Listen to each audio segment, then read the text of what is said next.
নয় তোদেরকে কিরিবিরি বান্দর করে দেবো। আসলাম তো এখানে শিকার করতে, এ বলছে তো কিরিবিরি বান্দর।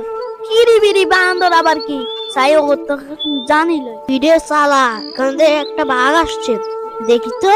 হালুম, এই আমি তো তোকে খামু। বলতো কিরিবিরি বান্দর কি? এই বেড়া, একটু আগে যখন বলছ কিরিবিরি বান্দর, কিরিবিরি বান্দরটা আবার কি? তাড়াতাড়ি বল, জানার পর তোকে আমি খাবো। ওরে শালা, আমারে খাবি? কিরিবিরি কি জানতে চাস? একটা লাঠি, একটা দড়ি আর একটা বস্তা লয়ে আয়। আচ্ছা, আমি তাড়াতাড়ি বস্তা দড়ি আর ডান্ডা নিয়ে আসি, তুই আমারে দেখ কিরিবিরি বান্দর কি। দাঁড়া, তুই নিয়ে তারপর তোকে দেখাচ্ছি কিরিবিরি বান্দর কি। অনেক কষ্ট করে আনলাম, তা কিরিবিরি বান্দরটা একবার দেখ মুয়ে, মনে হয় অনেক দামি খাবার। তো আয় চলে আসি, তুই আর কিরিবিরি বান্দর একটু তাড়াতাড়ি দেখা, তারপর তোরে খামু।